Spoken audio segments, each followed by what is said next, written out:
Сайн байцгаана уу эрхэм мэнд үзэгчдээ. Эмэгтэйчүүдийн цаг эрүүл мэндийн төрөлгийн энэ удаагийн дугаар эхлэхэд бэлэн боллоо. Өнөөдөр бид их хүүхдийн эрүүл мэндийн үндэсний төвийн нөхөрч хүнзүүлэх поликлиникийн эрхлэгч, анагаах ухааны доктор, клиникийн профессор, Монгол Улсын зөвлөх эмч Цэрэн Самбуугийн үржин дэлгэр эмч байгаа өөрөө оролцуулж байна. За та бас бидний урилгыг хүлээн авч хүрэлцэн ирсэнд маш их баярлалаа. Баярлалаа. Та бүхэнд энэ өдрийн мэндийг хүргэе. За бид өнөөдөр охид бүсгүүчүүд эмэгтэйчүүдэд зориулаад ер нь бол их ургийн анагаах ухаан гэж юу байдгийг, жирэмсэн эмэгтэйчүүд маань ургийн төрөлхийн хөгжлийн газраас хэрхэн сэргийлэх, дээрээс нь жирэмсний туршид ямар шинжилгээнд хамрагдах талаар та бүгдээ эрүүл мэндийн боловсрол олохоор энэ студидтэй цугласан байна. За тэгээ бас таны бас хүрэлцээсэнд маш их баярлалаа. Тэгэхээр энэ их ургийн анагаах ухаан гэдэг энэ салбар маань ер нь ямар онцлогтой салбар вэ? Сүүлийн үед одоо нэлээд бас түлхүү хөгжиж байгаа ийм манай салбар шинжилгээ ухааны нэг төрөл. Тэгэхээр та энэ одоо талаар манай үзэгчдэд мэдээлэл өгөөч. Их ургийн анагаах ухаан гэдэг нь бол яг их ургийн салбар шинжилгээ ухаан байдаг. За ер нь бол сүүлийн өндөр эрсдэлтэй жирэмсэн эмэгтэйчүүд гэдэг нэр томьёоны доор явж байгаад одоо сүүлийн үед л яг их ургийн анагаах ухаан гэдэг нэр томьёогоор томьёологдож бол эмч нарын дунд олдон одоо яг мэрэгжлийн салбар дээр бол хөгжиж байгаа. Яагаад их ургийн анагаах ухаан гэдэг маань болохоор эмэгтэй өөрөө эрүүл мэндийн асуудалтай байж байгаа жирэмсэн болох. За жирэмсэн болсон хойноо бас эрүүл мэндийн одоо ямар нэгэн асуудлаар хүндрэх. За мөн ураг маань өөрөө асуудалтай болсон. Тэр эмэгтэйчүүдэд л голлон анхаарч тусламж үйлчилгээгээ үзүүлэх салбар шинжилгээ ухаан байгаамаа. За манай одоо Монгол улсаас сүүлийн жилүүдэд энэ ургийн төрөлхийн хөгжлийн гажиг хэр байгаа вэ? Одоо зүгээр яг ингээд тоон мэдээгээр харах юм бол зарим тохиолдолд өссөн юм шиг иймэрхүү хандлагууд ажиглагдаад байгаа. Тэгэхээр энэ маань одоо манай онцлогооны чадвар сайжирсантай холбоотой юу? Эсвэл үнэхээр манай ард иргэдтэй эрүүл мэндийн боловсрол тааруу, магадгүй идэж ууж байгаа хоол хүнс, эсвэл бас өөр бас яг удам генетикийн асуудлууд байгаатай холбоотой байгаа юу? Та энэ тал дээр бас нэг сайхан манай үзэгчд тайлбар мэдээлэл өгөөч. Ургийн хөгжлийн гажиг гэхээр янз бүр одоо 3 төрөл байдаг л да. Нэгдүгээрт нь болохоор яг урагт энэ бүтцийн одоо бидний эргэтэн тогтолцооны бүтцийн хэвийн байдал алдагдсан байх эмгэг ордог. За харахад хэвийн байгаа боловч тийм ээ хромосом гений улмаас өөрчлөлттэй байх нь бас ургийн хөгжлийн гажигт ордог.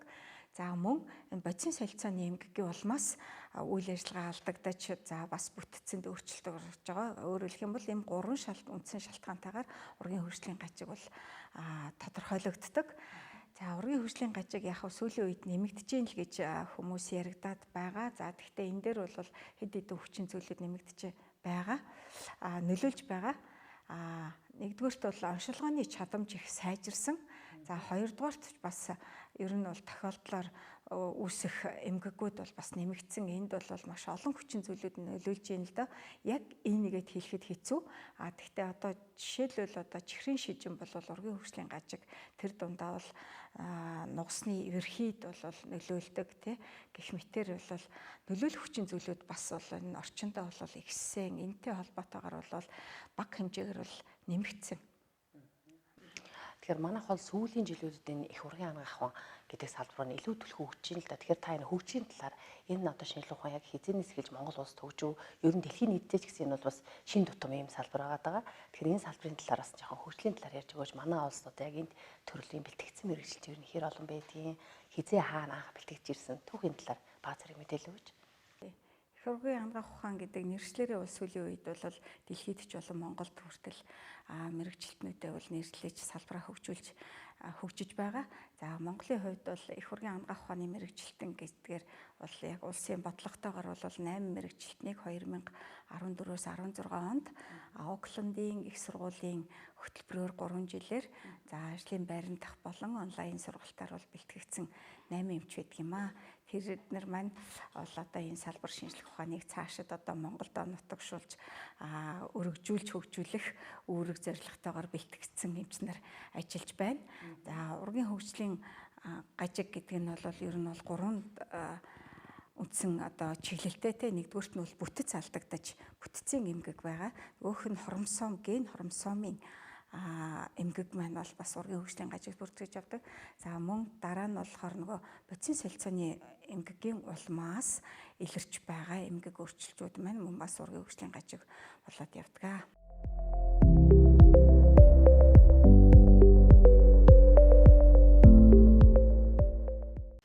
За манай Монгол улсад одоо түгээмэл тохиолдож байгаа ургийн төрөлхийн хөгжлийн гажигууд ямар гажигууд илүү тохиолдож байна? Ерөнхийдөө хуваар нь ингээд тооцвол аль эрхтэн системийн гажигууд илүү тохиолдож байгаа вэ? За ер нь ургийн хөгжлийн гажигын тохиолдол бол бүхэл эрхтэн тогтолцоог хамарч тохиолддог л доо. За тэгтээ дийлэнхтэй бол одоо манай Монгол улсын бүртгэл тийм ээ одоо их хүүхдийн эрүүл мэндийн үндэсний төвдөр тандал судалгааны алба гэдэг одоо ургийн хөгжлийн гажгийг бүртгэж байдаг үндсэн дата гаргаж байгаа алба байгаа. За тэдний сүүлийн 5 жилийн мэдээгээр бол ерөнхийдөө бол зүрх судасны тогтолцооны эмгэг голцоо байдаг. За тэр нь бас онцлогдох нь бол жаахан хожуу болох гээд байдаг үндсэн шалтгаантай. За тэгээд дээр нь бол төв мэдрэлийн системийн тогтолцоо, яс булчингийн буюу за хэвлийн хааны эмгэг, мөчтийн эмгэг гээд ер нь бол хамрахгүй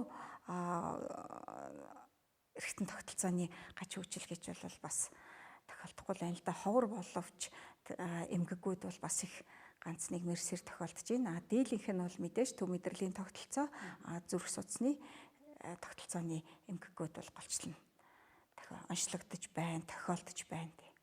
Одоо ингээд манай эмэгтэйчүүд тэгэхээр энэ ургийн төрөлхийн хөгжлийн гажигаас сэргийлэх их ямар нэгэн эрсдэлгүй одоо жирэмсэл тээх гэдэг ингэхээр ердөөсөө жирэмслээс өмнөх тусламж үйлчилгээ тэрний мэдлэг эрүүл мэндийн боловсрол маш чухал байгаа л да таны ярьж байгаа зүйлээс.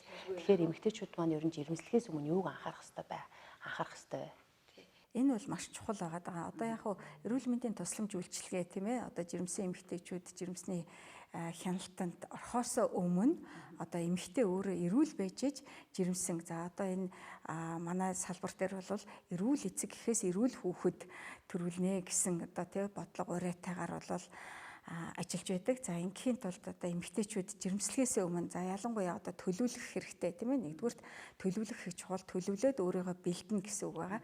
Энэ дээрээ болохоор нэгдүгürt бол одоо өөрийн хамгийн түрүүнд одоо тарган эмэгтэй бол биеийн жингээ бууруулах ёстой тийм ээ. Архаг хууч өвчтэй байвал тэрийг сэдрээгүй намжмал бүр болгож ээж тийм жирэмслэх нь одоо жирэмсэнг үр дүнтэй амжилттай эрүүл хүүхэд төрүүлэх бол боломжийг нөхцөлийг бол бүрдүүлж өгдөг. Энэ дээр их анхаарах хэрэгтэй байгаа. Эмэгтэйчүүд бодоогүй байж тал жирэмсэлцэн тий төлөвлөөгүй байж байгаа жирэмсэлцэн гэдэг л одоо үгийг ярьдаггүй тийм байдаггүй л байх тал дээр бол эмч мэрэгжилтнүүд ч одоо иргэд эмэгтэйчүүд ч гэсэн энэ дээр бол анхаардаг байх хэрэгтэй. Нийтээр анхаарах хэрэгтэй. Тэгэхгүй нэг талаасаа зөвхөн эмч нар зөвлөөд биш эмэгтэйчүүд өөрөө бас хичээдэг байх хэрэгтэй гэдэг дээр л ажиллаж байгаа явцад бол ажиглагддаг. Одоо жишээлбэл бүсгүүчүүд маань хэлдэг чинь ингээл эмнэлэгт очингууд полио хүчил ууг гэдэг. Полио хүчил юу ямар хэрэгтэй? Эмчилгээ зөвлөгөө төмөрийн бэлтгэл ууг гэдэг. Инхээр ямар ч юу байдгүй нэг жон сэтгэл ханамжгүй байгаад байдаг байхгүй. Тэгэхээр та одоо энэ дэр жишээл яг энэ одоо эмийг хэрэглэснээр манай жирэмсэн эмэгтэйчүүдэд энийг хэрэглээр ийм юм хүндрэлээс сэргийлдэг гэдэг талаар мэдээлэл өгвөл бас их зохимжтой байх гэж бодож байна. Фолио хүчил маань фолио хүчлийг ер нь жирэмслэхээс өмнө ч жирэмслийн эхний 3 сардаа ч гэсэн бүх жирэмсэн эмэгтэйчүүд бол уух ёстой гэдэг зөвлөгөөг бол бүр бүх эмч нар тийм ээ өрхийн эмч нар за их барих эмэгтэйчүүдийн эмч нар бол зөвлөж байгаа. Энэ маань болохоор ер нь бол Б-ийн төрлийн витамин B9 байгаа. За Б-ийн төрлийн витаминууд бол нөгөө бодисын солилцооны эрчимжүүлж өгдөг. За тэрнээс гадна бүр сонгомолоор за төв мэдрэлийн тогтолцооны эмгэгтэй хүүхэд төрүүлж ирсэн ялангуяа нуруу нугасны эвэрхийтэй хүүхэд төрүүлж ирсэн эмгэгтэйчүүд бол маш өндөр тунгаар уух. За бүр энгийн жирэмсэн эмгэгтэйчүүд биш уудаг өрчлөн сэргийлэх тунгаар биш өндөр тунгаар бүр 10 дахин өндөр тунгаар уухыг бол зөвлөдөг. Тэгэхээр жирэмсний хяналтанд орж байгаа эмгэгтэйчүүд эсвэл жирэмслэхэр төлөвлөж байгаа урд нь одоо төв мэдрэлийн тогтолцооны эмгэгтэй хүүхэд төрүүлж ирсэн. За мөн бас зарим судалгаан дээр бол уруул тагнаа сэтэрхийний сэргийлтэн дээр хүртэл фолио хүчлийг өндөр үр дүнтэй байна гэсэн судалгаанууд байдаг. Тэгэхээр энэ хоёр төрлийн одоо системийн эмгэгтэй хүүхэд төрүүлж исэн эмгэгтэйчүүд одоо бас ойрын болон холын гэр бүлтэнтэй ийм хүүхэд төрүүлж исэн эмэгтэйчүүд байх юм бол фолио хүчлийг бол өндөр тунгаар уухыг бол зөвлөдөг. Энэ дээр бол бүх эмэгтэйчүүд бол нэлээд анхаарлаа хандуулж байх хэрэгтэй гэж байна. За мөн төмрийн бэлтгэлийг уухыг зөвлөдөг. Мөн жирэмсний туршид эмэгтэйчүүд бүгд бол өрчлөн сэргийлэх тунгаар уудаг.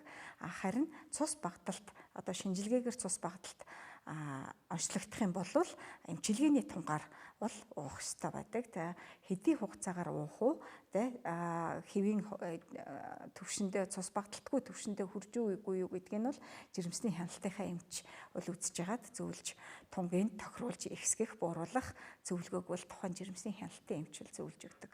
Сүүлийн үед ингээд ажиллаад хахад бас ахмад насны эмэгтэйчүүд маань их гэр бүл төлөлтийг бас хийдэг болсон байна. Монгол улсын бас нийгмийн эдийн засгийн байдал нэлээд сайжирсан. Бас юу гэдгийг одоо нийгмийн халамж Монгол улсыг бас хүн амаа өсгөх энэ бодлогын хүрээнд бас нэг талаас бол ахмад насны эмэгтэйчүүд маань нэлээх одоо гэр бүл төлөлтийн асуудлыг эрчимтэйгээр одоо төлөвлөж одоо зохион байгуулалтыг хийдэг болсон байна л да. Тэгэхээр ахмад насны эмэгтэйчүүд гэдэг маань одоо үндсэндээ 30-аас дээш 35-аас дээш насны эмэгтэйчүүд бүр 40-оос дээш насны эмэгтэйчүүд маань хэрвээ одоо жирэмслэж байгаа бол та одоо ямар зөвлөгөө өгөх вэ? За яг ахмад насны жирэмсэн бол 35 буюу түүнээс дээш насны жирэмсэн гэж л тодорхойлж байгаа тий. За энэ бол нөхөн өрчгөн нас угаасаа 49 хүртэл юм чинь тэр хүртэл жирэмсэлж болно л гэсэн үг байгаа. Тэгтээ бас өндөр эрсдэлтэй өөрийгөө зүгээр бол одоо залуу үедээ байсан шиг анхны жирэмсэн шигээ бол орхиж болохгүй өндөр жирэмсний хяналтанд эрт орох хэрэгтэй. Эрт орно гэдэг маань юу гэхээр 12-7 хоногоос өмнө жирэмсний хяналтанд ороорой гэж зөвлөмөр байна. Энэ ямар ач холбогдолтой байх вэ гэхээр таны эрсдлийг үнэлнэ, тийм ээ. Насны эрсдэл чинь бол хамгийн түрүүнд болол явчихаас гадна биеийн байдал, өмнөх жирэмсний чинь түүх төгсгөлүүд ямар байсан, одоо нэмэгдэж байгаа, хүлээгдэж байгаа эрсдлүүдийг чинь эмч үнэлж одоо төрөлтийн төлөвлөгөө, хяналтын төлөвлөгөөг бол хийж зөвлөж явдгаараа л давуу ач холбогдолтой байгаа жирэмсний хяналтанд эрт орох нь. Одоо ингээд жирэмсийнхаа туршид одоо эмэгтэйчүүд маань яг их урган анагаах ухаан энэ их нь ямар эрсдэлтэй, ураг нь ямар асуудалтай байгаа даа гэдгийг илрүүлэхийн тулд ер нь Монгол улс яг ямар тушаал шийдвэрийг хэд удаа үзүүлэх ёстой, ямар шинжилгээнүүдийг ер нь манай жирэмсэн эмэгтэйчүүд хийх ёстой байдаг вэ? За ер нь бол жирэмсэн эмэгтэйчүүд хэвийн жирэмсэн эмэгтэйчүүд гэж байгаа тийм ямар нэгэн эрсдэлгүй байгаа эмэгтэйчүүд бол жирэмснийхаа туршид бол 8 удаа эмчтэй үзүүлж контакт тийм ээ холбоо тогтоож шинжилгээгээ зохих хугацаанд нь шинжилгээгээ өгөх бол дүрм журм бол батлагдаж гарсан байгаа. Ер нь саяхныг хүртэл бол яг 6 удаа гэдэг байсан. Одоо харин хэвийн жирэмсэн бол 8 болсон. Харин өндөр эрсдэлтэй одоо их ургийн анагаах ухааны үйлчлүүлэгч эмэгтэй бол 8 бол түүнээс дээш бол хэдэн ч удаа үзүүлэх бол шаардлага гарна л да.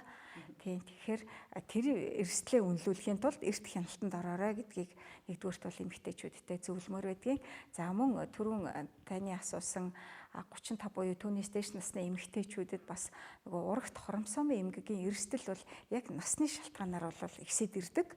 Одоо бусад шалтгаануудаасаа биш гэхэд те насны шалтгаанаар ихсэд ирдэг учраас энэ хоромсоомын урагт хоромсоомын эмгэгийн илрүүлэг эрсдэл хэр байна вэ гэдэг бол шинжилгээнд бол хамрагдах ёстой. Илрүүлэг шинжилгээ. За энэ нь бол хоёр төрлийн байдаг тийм ээ. Цусанд бол хоёр төрлийн уургийн бодис үзэж байна. Энэ бол хоёр л тест гэж одоо ард иргэд болон эмч нарын донд бол нэрлэгдсэн байгаа. За мөн эхогоор ургийн шилэн хүзүүний арын зайн зузааныг хэмжих буюу NT хэмжилтийг хэмжиж одоо програмаар тооцоолж эрсдэл их багыг нь бол үнэлж өгдөг байгаа. За энэ шинжилгээндээ бол заавал 35 буюу түүнээс дээш насны эмэгтэйчүүд хамрагдаарай гэж бол зөвлөн. За сүүлийн үед гарч байгаа төлөвлөгөө одоо бодлого дээр бол жирэмсэн болсон бүх эмэгтэйчүүд бас мөн энэ хромосомын эмгэгийн илрүүлэгтээ хамрагдаарай гэж бол зөвлөж байгаа. Тэгэхээр одоо ерөнхийдөө итгэхэд одоо ингээд нөгөө 2-3 тест ингээд бид нар эмэгтэйчүүд маань өгөө явахад ер нь хийх онцлогооны чадамж өндөртэй, дээрээс нь одоо онцлох боломж эмэггүүдийг онцлох боломж нь ер нь нэлээд төгөлдөрсөн байх л гэж бодож байна л да.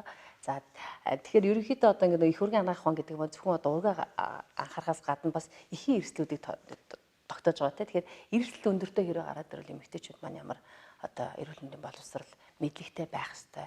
Дээрээс нь өрсөлдөл өндөртэй гараад ирэнгүүт эмч нь мэдээж тодорхой хэмжээгээр зөвлөгөө өгж байгаа. Тэрэн дээр би илүү одоо нөгөө эмэгтэйчүүд маань тэр зөвлөгөөгөө одоо зөв ашиглах одоо ямар одоо арга хэрэгслүүд байгаа вэ?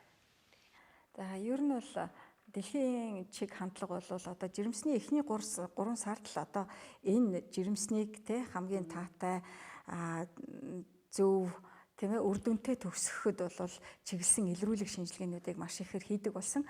За энэ сая хоёр л тест одоо энти харна гэдэг бол ургийн хромосомын эмгэгийг үзэж байна. За тэгтэл мөн бас өөр төрлийн шинжилгээнүүдийг одоо тий ихсийн өсөлтийн хүчин зүйл нөгөө папе уур гэх мэтийг үзээд одоо энэ эмэгтэй мас таталтын урьдэл буюу хожим хордлогоор хүндрэх үгүй юу, ураг нь жижигэрчтэй ургийн өсөлтийн саатлаар хүндрэх нөө мөн том ураг төрүүлэх нөө гэдэг эрсдлийг бол бас тооцож өгдөг болсон байгаа. Ерөөсөө л эхний 3 сартаа л хяналтанд орж энэ эрсдлээ үнэлүүлээрэй л гэдэг зөвлөгөөг бол одоо жирэмсэн эмэгтэйчүүдээ бол дийлэнх эмэгтэй эмчнэр бол бүгд зөвлөж байна.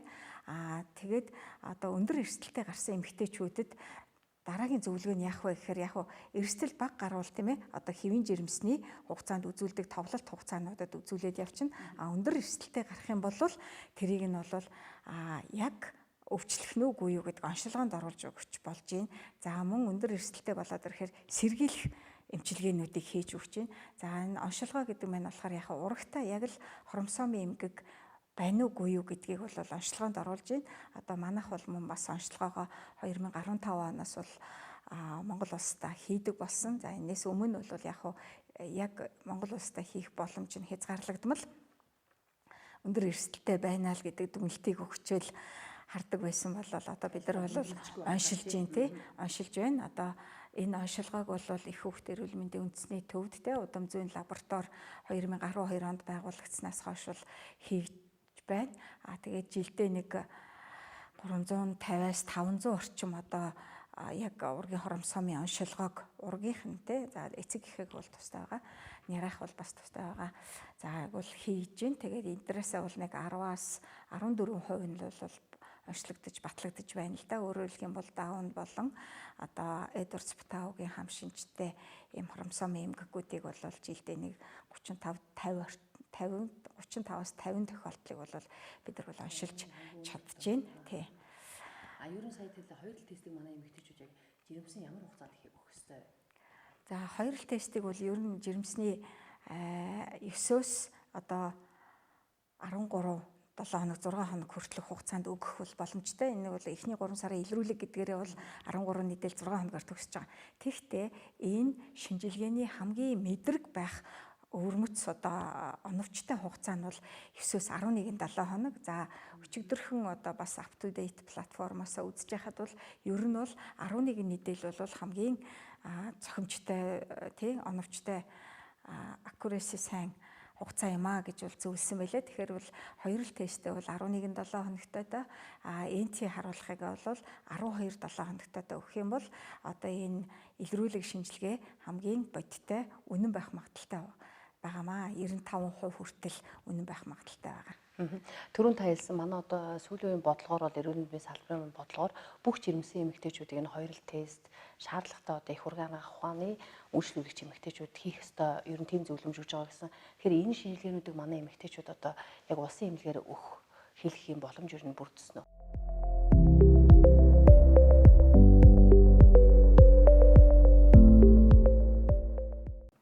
Ер нь бол бүрдсэн. Одоо их хүүхд эрүүл мэндийн үндэсний төв тий нас харгалзахгүй үзэж байна. Их хүүхд эрүүл мэндийн үндэсний төв за зарим хувийн хвшлийн эмгэгүүдээс гадна амар чих газрууд бүгдээрээ одоо энэ шинжилгээг хийх анализатор аппаратуудаар хангагдсан одоо бас нөгөө бодлого төлөвлөгөөнд нь бүгдээрээ энэ перинатал илрүүлгийг одоо саяны гарсан тушаал журмаа хэрэгжүүлэх бодлогын үүднээс бол бүгдээрээ хангагдсан бэлтгэл ажиллаа хийчихсэн байгаа. Тэгээд харин хүүхд эрүүл мэндийн үндэсний төв за зарим томоохон хувийн лабораториуд бол аль хэдийн нутагшид суурьшсан байна. Тэгэхээр бүсгүүчүүд мань хэлдэг одоо ингээ хоёр л тесттэй өгчлөө, эрсдэл өндөртэй гарчлаа. Цаашдаа гурван тесттэй өгмөр байна гэл ингээл явдаг л да. Тэгэхээр гурван тестийг ер нь жирэмсэн ямар хугацаанд өгөх ёстой байдгийг тэр тал дээр та бас манай эмэгтэйчүүдэд үнэн зөв мэдээллийг баярлалаа. Энэ яг тодруулж бүр хариулж хэлмээр байдаг асуудал байдгийг 2-3 ингээл дараалал өгөх юм шиг хүмүүс ойлголттой байгаад байдаг.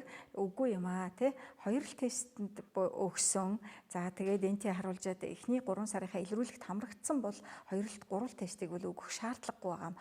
Харин 2 тестэндээ хамрагдаагүй хоцорсон тий. За энд бол маш олон хүчин зүйлүүд нөлөөлдөг л дээ тий. Орон нутгийн манай нөгөө та өргөн уудам нутаг дэвсгэртэй за мөн бас ямар нэгэн шалтгаанаар яг хамрагдах хугацаандаа бол эмнэлэгтээ очих боломжгүй байсан зэрэг шалтгаанаас хоцорсон эмэгтэйчүүд бол гурвал тестэнд бол хамрагдах ёстой. За энэ гурвал тест гэдэг маань бол эхийн цусанд те жирэмсэнтэй холбоотойгоор үүссэн 3 төрлийн уургийн бодисыг үзэж байгаагаа бол гурвал тест гэдэг нэртэй байгаа.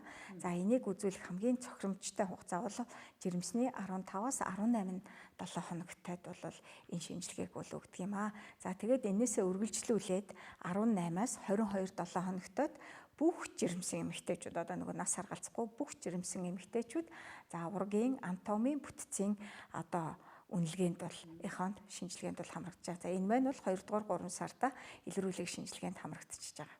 Нөгөө бүсгүүчүүдийн маань нэлээд 5 сартаг яахаа гээл тий. Одоо нөгөө бас нэг буруу хөвшиж ярьж сурсан гажгийн эхонд харуулна гэж яриад байдаг. Тэгээ гажиг гэдэг нэг эргэтэн тогтолцоо байдаг юм шиг тэрийг харуулж байгаа юм шиг. Тийм биш тийм ээ. Ургийн эргэтэн тогтолцооны анатомийн үнэлгээ тийм ээ. Хэвийн бүтцтэй байна уугүй юу гэдэг үнэлгээгээ бүх жирэмсэн эмэгтэйчүүд жирэмсний 18-аас 22 7 хоногтонтой хамрагдаж байх ёстой. За тэгэхээр ерөнхийдөө хоёул өнөөдөр маш өргөн цар хүрээтэй сэдвийн хүрээнд агуулга хүрээнд ярилцж байгаа. Тэгээд одоо энэ ургийн төрөлхийн хөгжлийн гажиг дээрээс нь одоо ихэд гарч байгаа эрүүл мэндийн эрсдлээс сэргийлэхэд бол манай эмэгтэйчүүд ер нь юу анхааруул их цогцолтой вэ? Ялангуяа одоо энэ агаар орчны байдал ямар байгаа вэ? Бидний хоол хүнсээр авч байгаа бүтээгдэхүүн те энэ зүйлүүд маань ер нь хэр хэмжээнд байгаа вэ? Тэгэхээр ер нь энэ эрсдлүүдээс сэргийлэхэд бол түрүүн та хэлжсэн жингээ хасах хэрэгтэй, хэвийн жирэмсэн одоо хэвийн жиндээ хуржээж жирэмслэх хэрэгтэй. Архуу гооч өвчин байвал тэрийг одоо онцлогуулах, эмчилгүүлэх бүр намжлын байдалд орсны дараа жирэмслэх бусад одоо ямар хүчин зүйлүүдээс эмэгтэйчүүд маань өөрсдөө хамгаалах вэ? Ялангуяа одоо жирэмслэхээр ингэ төлөвлөж байгаа эмэгтэйчүүд маань. Тий. Ер нь бол яг манай Монголын энхүү хамын дунд жоохон эмийн хэрэглээ их жоохон замраагүй байдаг. За энэтэйгээ холбоотойгоор л одоо жирэмсэн байж магадгүй. Тэгээ одоо аливаа нэг эргэтэн тогтолцооныхаа эмгэгийн улмаас эмчлүүлэх гэж байгаа бол өөрийгөө заавал жирэмсэн байна уугүй юу гэдэг дээр анхаарч явах хэрэгтэй. Тэгээ жирэмсэн болчоод одоо би ийм уусан, тийм эмчилгээнд хамрагдсан одоо тэгээд энэ жирэмснээ тээх үү, тэхгүй юу гэл ингээл айгүй тийм шийдвэрлэх тий асуудлууд тулгараад байдаг. Тэрийгээ бас ингээд ярилцдаг. Тэгтэл бас янз бүрийн тохиолдлын улмаас бол өндөр тунтай, эрсдэлтэй эмүүдийг бол уудаг. За энэ дээр бүр анхааруулж хэлэхэд одоо нөгөө батгших эмгэгийн эмчилгээнд хэрэгэлдэг зарим нэр төрлийн эмгэгүүд бол яг урагт бол сонгомлоор гажиг үүсгдэг тий ургийн хөгжлийн гажгийг үүсгдэг байдаг учраас ялангуяа батганы эмчилгээн дээр эмэгтэйчүүд хамрагдах гэж байгаа бол эмчтэйгээ сайн зөвлөлдөх ёстой. Өөрөө хэдийд жирэмсэн болъё гэж бодож төлөвлөж байгаа гэдгийг аягүй сайн анхаарах ёстой шүү гэж хэлмээр байдгийн. Ер нь эмийн хэрэглэн дээр бол бас анхаарах хэрэгтэй. Өөрөө жирэмсэн байна уугүй юу гэдгээ бас сайн юу лээ баталж үзчихээ дараа тий ядаж л одоо тийм эргэтэн тогтолцооны өвчтөйгээ тэрэндээ эмчилгээ хийж байгаа бол жирэмсний тестээ нэг үзээд тэгээд эмчтэйгээ зөвлөд эмчилгээгээ эхлэх нас илүү бидний дараагийн эрсдлээс өртсөн сэргийлэх юм боломж өрддөг байхan тийм ээ.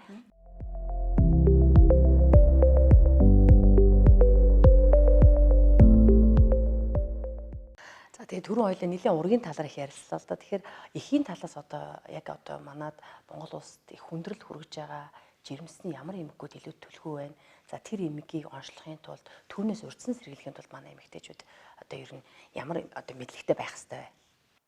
Баярлалаа. Айгу анхааруулжтай эмэгтэйчүүдэд зөвлөмөр хэлмээр байдаг асуулт байна тийм ээ. Ер нь бол жирэмсэн эмэгтэйчүүд бол яг жирэмсэн эмэгтэйд өрмөцөөр өвддөг эмгэг бол жирэмсний хожуу хордлого байдаг. Өөр хин ч өвддөггүй тийм ээ. За энийг бол хүндрэх эрсдлээ байна уугүй юу гэдгийг бол эхний 3 сартаа бол илрүүлэх боломжтой болсон. За энэ дээр бол бас нэлээд хэд хэд үзүүлэлтүүдийг харж үздэг. За анамнезаас ахгуулаад одоо өмнө нь хожуу хордлогоор хүндэрч байсан өө аав ээж нь те хүүхдүүдэд төрүүлэхдээ өндөрч байсан өө гэдгээр байна. За мөн архаг даралт ихсэлт өөрт нь байдаггүй чихрийн шижингээр өвжсэн үү гэх мэтэр ийм эрүүл мэндийн нөхцөл байдлаас нь хамаарат бас жирэмсний хожуу хордлого үүснэ. За тухайн жирэмсэн өөрөө ихэр жирэмсэн байх юм бол мөн бас хожуу хордлогоор хүндрэх эрсдэлтэй байгаад байдаг. За мөн ихсийн хамааралтай буюу одоо тэр жирэмсэн эмэгтэй яг л энэ жирэмсэн эрсдэлтэй байж болох юу тохиолдол бол байдаг. Тэрийг нь бол эхний 3 сартаа илрүүлчихэж байна.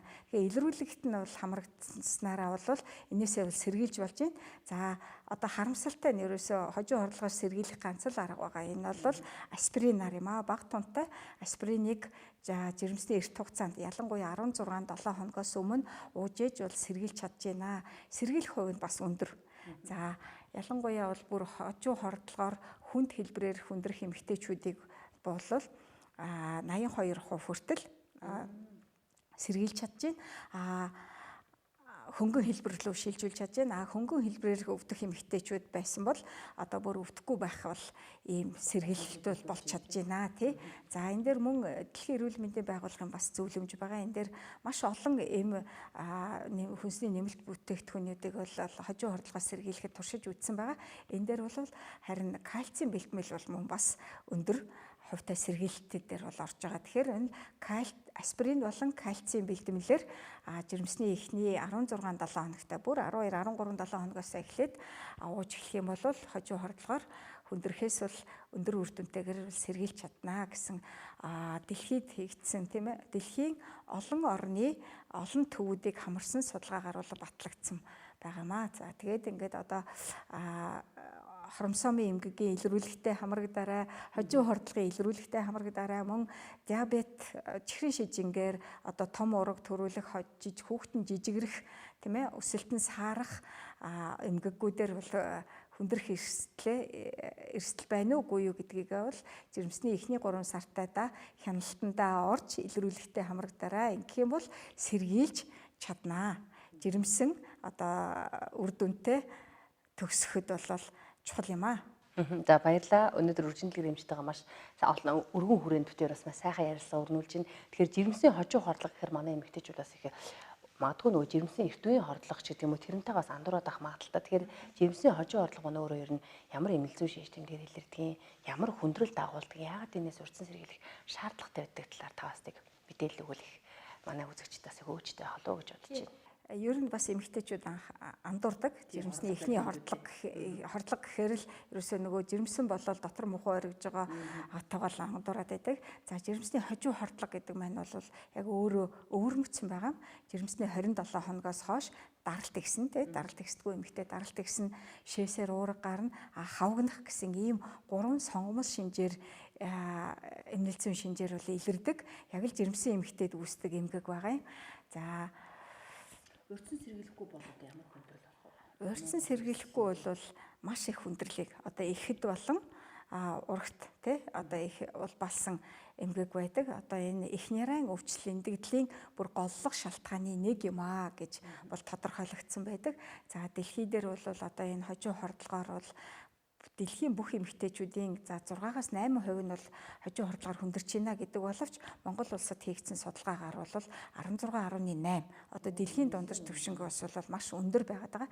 За энд бол манай орны нөхцөл байдал бол өвөрмөц нөхцөл байдал бол нөлөөлж байгаа байдаг л да. Тэгэхдээ бол илрэл болон эмчилгээ урьдчилан сэргийлэлт нь бол адилхан дэлхийн нийттэйгээ бол адилхан байх ёстой. Тэгэхээр сэргийлж бид нар боломжтой эмгэгээс бол сэргийлье гэдэг бол зөвлөмжийг өгөн. Тэрний тулд илрүүлэгтэй хамрагт одоо дахиад хэлээ илрүүлэгтэй хамрагт сэргийлэх эмчилгээг эрт хугацаанд хийх юм бол хийх юм бол үр дүнтэй байх нэ. За тэгээд хамгийн аюултай нь бол жирэмсэн эмэгтэйчүүд бол хамгийн гол нь татна тийм ээ таталт өвөн бүр цаашлах юм бол амнаас жирдсдэх хүндрэл бол хүлээгдэж байдаг. За тэгээд жирэмсэн нөгөө хүндрэлийг цаашид үргэлжлүүлэх боломжгүй улмаас бол эрт төрүүлэх хэрэгцээ гардаг. Тэрнийхээ улмаас дутуу няраа төрн дутуу няраагаа бол балаал няраадаа үүсэж байгаа хүндрэлүүд ингээл зөндөө болол Тэгэхээр үнэхээр ялдаггүй энэ одоо жирэмсэн үеийн илрүүлэг, жирэмсэн их ургийн ангаа авах гэдэгс салбар маш чухал салбар. Тэгээ бас маш сайхан ярилцлага боллоо. Тэгээд манай нэвтрүүлгийг бас хүрэлцэн ирсэн үржин эмчтэй маш их баярлалаа. Тэгээд үржин дэлгэр эмч маань бас 2003 оноос хойш Монголын 21 аймгийн их их барих эмэгтэйчүүдийн эмчнэрийг хэд 50 онцлогоо гэдэг энэ салбар шинжилгээ ухаанд дурлуулж, сургаж бас энэ одоо сургууль хүмүүжүүлэх хүсэлд маш их хувь нэмэр оруулсан эмч хүн гэж би үйл хувьдаа боддог. Би ч бас таны шав. Тэгэхээр яг үнэхээр энэ одоо юугаар бол үнэхээр их баярлдаг, бахархдаг. Тэр үед л сурсан зүйлээрээ бид тэр өнөөдөр бас энэ хэд 50 онцлогоо гэдэг зүйлүүдийг хийж байна. Тэгээ өнөөдрийн ярилцлага маш сайхан ярилцлага боллоо. Тэгээ манай нэвтрүүлгийн редакцийн зүгээс танд бас энэ Гоёл медикал гэдэг гоо сайхан нэмлэгийн одоо үйлчлүүлэх хэрхэн бичих танд бас дурсамж болгож үлдээж байгаа. Тэгээ бас бидний урилгыг хүлээн авч ирсэнд маш их баярлалаа. Тэгээд мэдээж яг хуу манай төрөл тодорхой цаг хугацаатай. Тэгэхээр танд бас энэ хэлж хэлээгүй, миний бас асуугаагүй зүйл байвал сүүлийн минутыг танд үлдээ. За баярлалаа. Ер нь бол эмэгтэйчүүдэд хэлье гэсэн бодож явдаг үгийг минь хэлүүлэхээр ингэж ийм нэвтрүүлэгт бол өрсөнд бол баярлалаа. Эмэгтэйчүүд маань жирэмснийхээ хяналтанд эрт хамрагдаарай. Илрүүлэхдээ бас хамрагдаарай. За мөн ер нь эрүүл эцэг гэхээс эрүүл хүүхэд төрнөө гэсэн бодлогыг бодож эмэгтэйчүүд маань аауд маань тийм ээ эрүүл мэндэ сахин хамгаалж эрүүлжүүлэх арга хэмжээгээ эртнээс авч гэр бүлээ төлөвлөрөө л гэж хэлмээр байна. Эмэгтэйчүүдийн цаг нэвтрүүлгийн маань энэ удаагийн дугаар энэ хүрээд өндөрлж байна. Ингээд дараагийн дугаар хүртлээр түр баяртай.